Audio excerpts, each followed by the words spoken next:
been made. Now, Dr. Ako, John Ako, we are 2 years to presidential elections. What, according to you, were supposed to be the key steps by opposition members to show that they learned their lessons from 2018? Because since 2018, though Paddy says preparations are ongoing for the holding of their convention, reorganizations have been taking place at the basic level for the Social Democratic Front. We have seen the election of regional presidents across the nation. But what, according to you, were supposed to be those key signs that, okay, lessons have been learned from 2020, 2018, and that we start preparing from there? Yeah, what has been happening, like we are still doing now, when you see the strength and the power which Prince Oboso is using with Paddy, who are equally, let's say so, opposition leaders, because the Frankist movement is not in power. And rightly he said it's a movement and not a political party. A movement that cuts across political parties. And so where is the quarrel between him and Paddy, who is an SDF member? One of the highest things which you need to behave here, most often than not, is to charge for political solidarity. Political solidarity, which is a philosophy which is preached and said we are all of the same boat and all of us have the intention of winning and gaining power. How can we be one skipper? How can you protect me and how can I protect you? Yes, that is what goes on with other nations. Just imagine during the movement in France that just ended, and you saw how the opposition on the law on retirement, you can imagine that most of the opposition party had a common stand, and their stand were with the people. Anything that affects the people affects them, and so they were not with the ruling party of Emmanuel Macron. And this is what gives the solidity in what the outcome now is still going, because that bill is still going under debate, which means that if opposition in Cameroon need to win elections, we are supposed to be seeing even church programs attended by selected opposition parties to pray that the spirit of togetherness should be among them before even coming together. If they have to form a common pole, it need to be, first of all, be a moral mindset, changing the paradigm. They will need something that is more than themselves, something which is more spiritual than physical. Because physically, I'm telling you that, even like he just quoted, the division within opposition themselves, within the same party, is stronger than the quest to gain power. Why do we quarrel? Like he said, SDF is in court. You went to MRC. The moment you oppose the big man, you are out of the party. Disciplinary committee. The moment you are here, you are castigated. And you ask yourself, are these the signs of 2025? Is this how we prepare 2025? Which means somewhere, they don't even know where they are going. And since, like I said at the beginning, if Cameroon opposition need to win power, we need that principle of solidarity among oppositions. We need to be, first of all, I said, a moral concern. A moral concern is that people keep that their armchair leadership. The armchair leadership is that I'm the president and you are the subordinate. I created the party and you were not there when the party was created. Remember, these are the quarrels. People quarrel in oppositions. When we are looking for winning power, the question asked is, how can I win power? And why do you have internal upheavals that cannot restore peace, even in the mind of those who think that you are the ones going to gain power? What sanctity are we creating? Let's say we have used 1 year to get on with solidarity, getting registered, which others are doing already. Get the voters, the young ones. A lot of Cameroonians are not in the electoral register. How can we get them in? If we get them in, the next strategy is how we protecting our vote. We protect votes before even elections are conducted. We know how many polling stations are in Cameroon, and which means that where you are not there, I am there as the SDF. We can mandate you when the PRC or the NC or UDC, when you are there, let me mandate you will stand for me, protect my vote. This is how the principle of solidarity goes. Can you protect your votes? People will tell you that the CPDM has won. Why will the CPDM not win?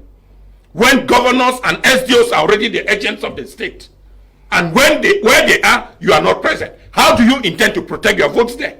Yes, they voted for you. How did you protect those votes when you have no representative in some polling station, where there is no accord within opposition to protect one another? And such an accord on instrument should be an official or a national instrument. That we have 10 opposition parties in Cameroon, and that where their parties are, where the candidates are, their representative at polling station will represent both parties. So he has a duty, since there's already that agreement, to protect fellow opposition leaders' votes. These are some of the things which we need to think. Then even getting on the legal part, which the government have vehemently refused. President Emmanuel Macron came to Cameroon, he spoke with government officials and told them to their face that the type of electoral laws in Cameroon, if they were the same laws in France, in Macron, wouldn't have been possible. Which means, somewhere, pressure from opposition would have changed the statement of refining or fine-tuning the laws to suit an opposition climate. But what do we see?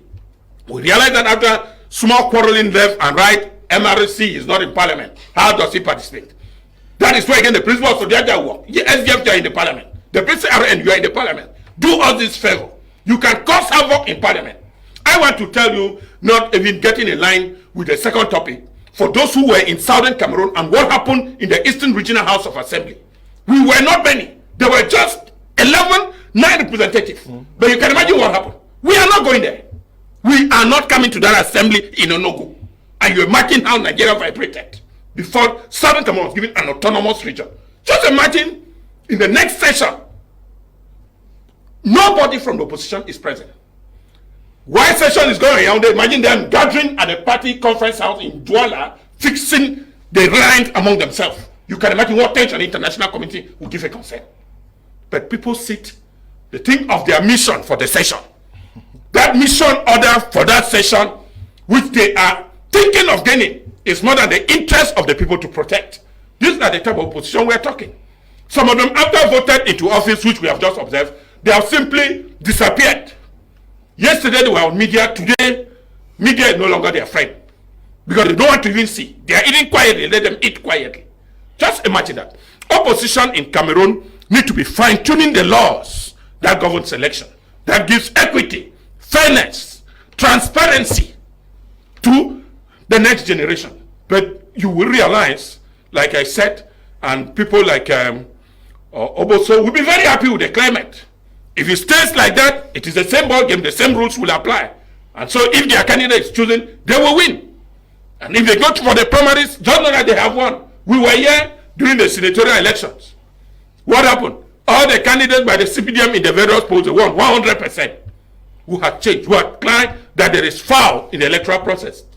Elections of senators is an indirect suffrage. How do we change that? Because it will favor that the CPDM will be at the Senate for the next decade, and there will be no opposition in the Senate. And we are quiet. So few people benefited from the wisdom of the head of state by being picked up randomly, and they are now at the Senate. They to imagine such a person, will you oppose the ruling party after receiving favor from the signature of the President of the Republic? Is that an opposition party? So within my understanding, if the present Cameroon needs to change, there is a lot of groundwork. And like I told people, when you look at what is going on in the United States, when Donald Trump lost to Joe Biden, he started the campaign just the next day. The next election is prepared from the last time you lost the election. Just imagine where we are. We are 2 years. People are still quarreling. We are still sanctioning members of the same party. Candidates we are counting to pull the popularity that we need. The opposition themselves are quarreling and fighting more than any other person. I've not seen where the people have quarreled on the street. Even though some said they manage their bread and their sardine quietly, we have not seen them quarreling on the political platform to say you are not supposed to be there. They do it in gentlemen, madam. You are not yet mature in the party, you will not be here. And it goes like that. Wait for your turn. If you have a favor with what they call godfatherism, okay, it might favor you. We must not use the same channel. But then, with opposition, I'm telling you that, like I just said, there is a lot to be done. And I think Cameroon still have some time. We, like I wrote somewhere, maybe the Messiah for Cameroon will come later. Okay.